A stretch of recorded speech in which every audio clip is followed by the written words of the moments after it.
नमः संस्कृताय। संस्कृत कक्षा में आपका स्वागत है। मैं प्रतीत राम वर्मा, असिस्टेंट प्रोफेसर, श्री गांधी महाविद्यालय, सिधौली, सीतापुर। आज मैं विसर्ग संधियों का संस्कृत में कैसे प्रयोग होता है, कैसे आप शब्दों को पहचान पाएंगे, इस संबंध में बताने जा रहा हूँ। एक संधि होती है विसर्जनीयस्य सः। उसका तात्पर्य क्या होता है कि यदि विसर्ग के बाद खर अर्थात वर्ग का पहला दूसरा अक्षर आए तो संधि करने पर विसर्ग के स्थान पर दंत सा बन जाता है। कैसे? जैसे लिखा है कश्चित्, कहीं आ गया। आप देखें कि कोई शब्द हो और उस शब्द में कोई शब्द हो और उस शब्द में किसी अक्षर के बाद दंत आधा सा हो या आधा तालव्य सा हो। किसी शब्द में कोई वर्ण हो और उस वर्ण में छोटा आ हो और उस वर्ण के बाद आधा दंत सा हो या आधा तालव्य सा हो, तो वहाँ पर विसर्जनीय सः संधि का प्रयोग होता है।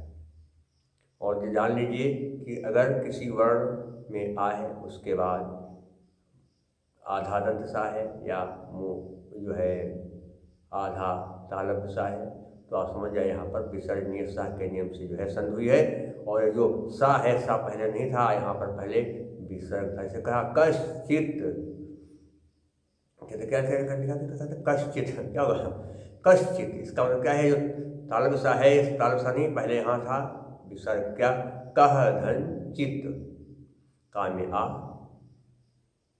और इसका मतलब नहीं है कि कुछ भी हो विसर्ग के बाद बात हो, कोई भी आ हो या ई हो, कहीं कहीं ई भी होती है, कहीं ऊ भी होता है। विसर्ग के बाद यदि जो है किसी वर्ग का पहला या दूसरा अक्षर हो तो फिर वहाँ पर संधि करने पर विसर्ग का सा बनेगा। जैसे कह धनचित, क्या हो गया? विसर्ग के बाद क्या है? क्या वर्ग का पहला अक्षर, इसलिए हमने क्या किया, विसर्ग का सा बना दिया, दंत सा। इसके बाद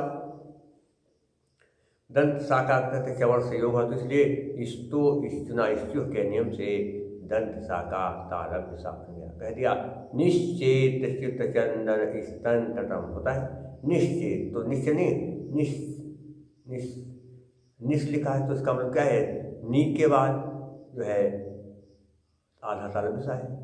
इसका मतलब जो है तालव्य सा नहीं था पहले, यहाँ पर जो तालव्य सा है, इस तालव्य सा से पहले यहाँ दंत सा था और दंत सा के पहले यहाँ विसर्ग था। निशेष चित्र, निशेष चित्र चंदन स्तन तटम, तो निशेष नहीं, निशेष। शुद्ध रूप क्या है? निशेष, लेकिन संधि क्या तो हो गया? निशेष।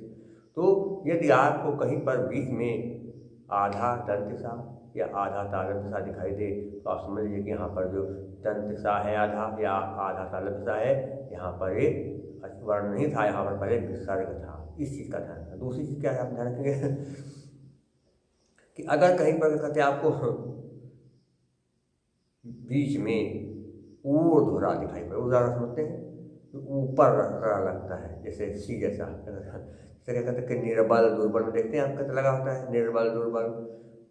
या अगर नहीं भी लगा है तब भी रा हो, बीच में रा हो, ऊपर वाला अगर है तब तो ठीक है, नहीं है तो बीच में रा अगर है, कहीं बीच में कहते कहीं कहते रा आ गया, अगर ऊर्ध्व है तब तो ठीक है, बहुत जल्दी आप पहचान जाएंगे कि यहाँ पर विसर्ग का रा बना है। और अगर ऊर्ध्व नहीं है तब भी जो है बीच में अगर रा मिल जाए तो आप जान लीजिए यहाँ पर सस्जोरु संधि का प्रयोग किया गया है।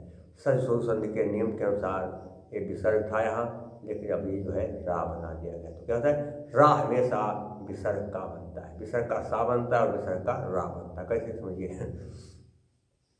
कि आकार अर्थात छोटा आ और बड़ा आ को छोड़कर किसी स्वर के आगे विसर्ग, छोटा आ और बड़ा आ को छोड़कर किसी स्वर के आगे विसर्ग हो, उसके बाद कोई स्वर हो या किसी वर्ग का तीसरा चौथा पांचवा अक्षर हो, या रावाहा हो तो संधि करने पर विसर्ग का रा बन जाता है। इसी का ध्यान रखेंगे। जैसे कह दिया क्या है कि या सृष्टि सृष्टुराद्यावहति विधिहुतं या हविर्याच होत्री। या सृष्टुराद्या, सृष्टुरा नहीं बीच में है, इसलिए क्या है ये समझ लीजिए। कहते यहाँ विसर्ग था पहले, सृष्टुराद्या सृष्टु था, और हविर्या, हवि के बाद या जो है यहाँ पर रा लगा हुआ है, तो इसका मतलब वी, हवि, वी के बाद राया तो आप और ऊपर रा लगा है, तो इसका मतलब जो है हविर्या नहीं है, ये जो रा था, ये रा दिखाई दे रहा है हविर्या में, ये नहीं था पहले। क्या था यहाँ, ये रा नहीं था पहले, हवि के बाद विसर्ग हवि, क्या है हवि। उसी का ध्यान रखेंगे कि कहीं पर अगर बीच में करते आपको रा दिखाई दे, चाहे सामान्य रा हो चाहे ऊर्ध्व रा हो ऊपर वाला, तो वहाँ पर सजसोरु संधि है, और उसको क्या करेंगे आप, रा के स्थान पर जब संधि करेंगे तो विसर्ग बना देंगे, तो हो जाएगा सजसो। अब तीसरी चीज कहते आती है विसर्ग का ऊ होना, तो कई बार कहते आता है, खूब जान लीजिए आप। कहते क्या होता है कि अतोरोर प्लुताद प्लुते, छोटा आ पर विसर्ग हो, उसके बाद फिर छोटा आ हो, छोटा आ पर विसर्ग हो, उसके बाद फिर छोटा आ हो, तो फिर वहाँ पर संधि करने पर विसर्ग का ऊ हो जाता है। कौन सूत्र, अतोरोर प्लुताद प्लुते। जैसे क्या कहते हैं, हम कल कहते पढ़ा रहे थे क्या नाम, 2 दिन पहले इस सत्कम कहते उसमें कहते आया था क्या कि क्षुत छामो अपि जरा कृशो अपि शिथिल प्राणो अपि कष्टाम दशा। क्षुत छामो अपि, छामो, और छामो के बाद क्या था, तो ये वो जो है वो नहीं था पहले, यहाँ क्या था, क्षुत छामः, क्या था, क्षुत छामः, माँ में आ पर विसर्ग, और उसके बाद फिर कहते अपि, माँ में आ पर कहते विसर्ग, उसके बाद फिर कहते आ, तो क्या कि तो क्या है, माँ में आ पर विसर्ग, उसके बाद फिर आ, तो यहाँ पर अतोरोर सूत्र के नियम क्या हुआ, विसर्ग का ऊ बन गया। नहीं, विसर्ग के पहले आ, विसर्ग के बाद आ, तो वहाँ पर क्या है, संधि करने पर वो विसर्ग का क्या बनेगा ऊ। अब माँ में आ के बाद आ गुणा से क्या किया, आ ऊ का ओ बनेगा छामू।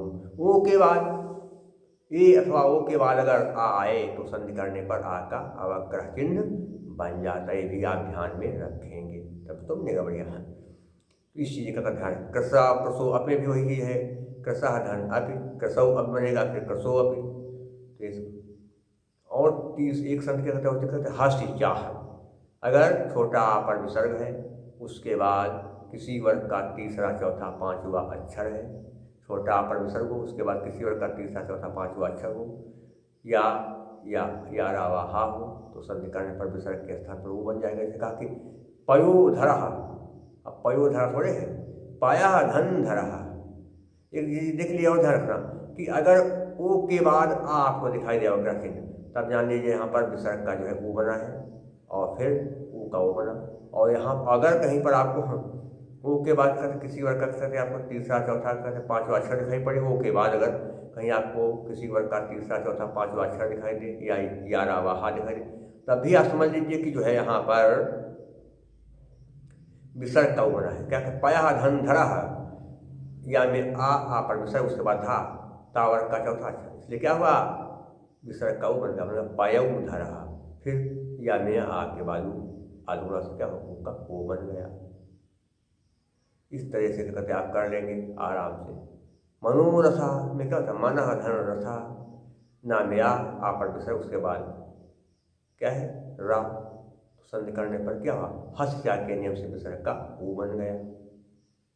तो इन संधियों को आप ध्यान में रखेंगे कि विसर्ग का सा कैसे बनता है, विसर्ग का रा कैसे बनता है, और विसर्ग का ऊ कैसे बनता है। ये सब ये ध्यान में आप रखेंगे तो जो है आसानी से आप संधियों को समझ पाएंगे और शब्दों को अलग कर लेंगे, और जब आपको शब्द मिल जाएगा तो आप अर्थ भी आसानी से निकाल सकेंगे।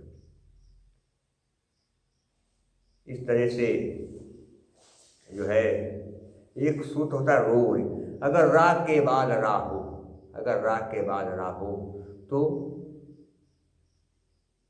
उसमें से एक रा का लोप हो जाता है। जैसे कहते हैं पुनर्रमते, उसका संध करेंगे तो हो जाएगा पुनर्रमते। हरिरम्य, क्या होता है हरिरम्या में, हरिरम्या, हरि लिखा हरिरम्या, लेकिन अब एक रा निकाल दिया, बन गया हरिरम्या। इस तरह से क्या करते हैं, अगर रा के बाद रा है तो क्या करते हैं, पूर्ण रा का संधि करने पर लोप हो जाता है। इस चीज़ का ध्यान में रखेंगे तो आपसे कोई गलती नहीं होगी। और जो संधि हमने बताई हैं इनको आप ध्यान रखेंगे। और बाकी के कहते 8 जो है वीडियो मैंने संधियों के विषय में बता ही दिए, बना ही दिए हैं। उन वीडियो को भी आप क्या करें, यूट्यूब पर कहते आप जा करके देख लेंगे तो जो है क्या कहते हैं आपको सब का सब चीज़ें पता चल जाएंगी। मेरा नाम डालेंगे और गांधी महाविद्यालय, तो आपको यूट्यूब पर मेरे सारे वीडियो मिल जाएंगे, तो आप सारी संधियों को भी आराम से पढ़ सकते हैं। तो आज के लिए बस इतना ही, शेष मैं आपको अगले अंक में पढ़ाऊँगा। तब तक के लिए नमः संस्कृताय।